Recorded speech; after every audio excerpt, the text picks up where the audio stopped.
Your dictation will start within 5 seconds. It is an honor and a privilege for me to welcome all of you who have come here to participate in this great gathering. We are happy, for various reasons, that you decided to hold this conference of the great international financial agencies in Delhi. This would enable us to know you better and to learn much from you. This also enables us to express our gratitude for the help which these agencies have given us. At the same time, it might be profitable for many of the distinguished delegates who have come here to have an opportunity to get a glimpse into our minds in our own environment. For environment counts, and you have been in the past surrounded by Europe and America. It is good, therefore, that for a change you should feel the sun of Asia and the problems that pertain to Asia.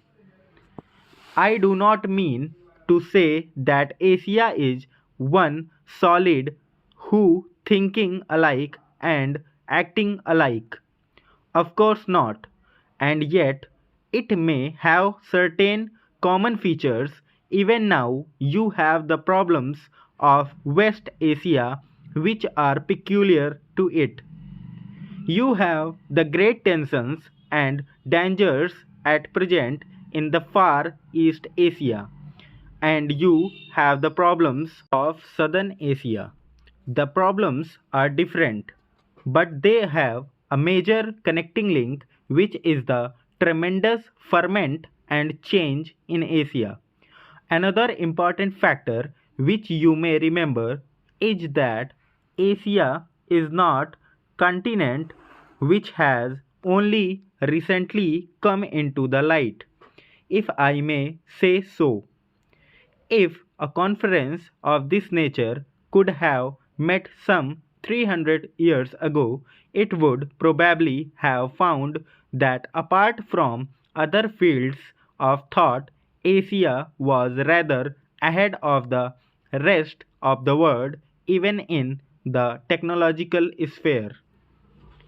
Something happened subsequently which stopped its progress, making it static, even stagnant, while the countries of Western Europe and America went fast ahead and brought about the Industrial Revolution.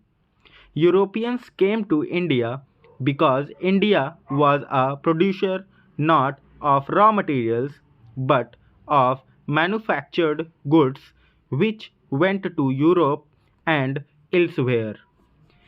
It had as high a standard of living as most other countries then and even higher.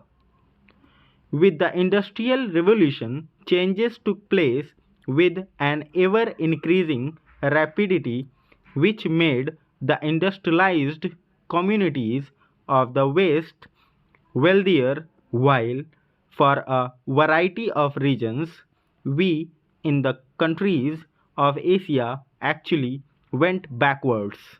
The pace of progress through science and technology is tremendous in countries where these have been developed to help economic growth, while on the other hand, countries like India struggle hard just to keep themselves going. It is a life and death struggle not for a group here or a group there, but for the nation as a whole, for the 400 million people who live here. Therefore, I want you to feel this human element in our thinking and in our continual struggle and the strain which we have to face this problem. No doubt we have to look upon the problem from the point of view of our resources, but even more important is the human element involved in it and the deep ferment going on in the minds of hundreds of millions of people. Asia is and will continue to be in an explosive state. The changes that have come over Asia in recent years have unleashed a giant which had for long been kept down politically, economically, and in other ways. Naturally, it does not propose to behave as when it was in lease, either in the political sphere or in the economic sphere, but would rather stumble and fall and rise up than be pulled and pushed hither and thither. Above all, it does not want to continue as a starving continent living on the verge of subsistence. There are these tremendous and vast urges in Asia which often make it act wrongly and turn in wrong directions. Let us try to restrain them, but let us try to understand these long suppressed urges which are coming up. In a political sense, the world is divided in various ways: the communist world and the anti communist world, and the countries which may be called non communist but not ranked in any anti group.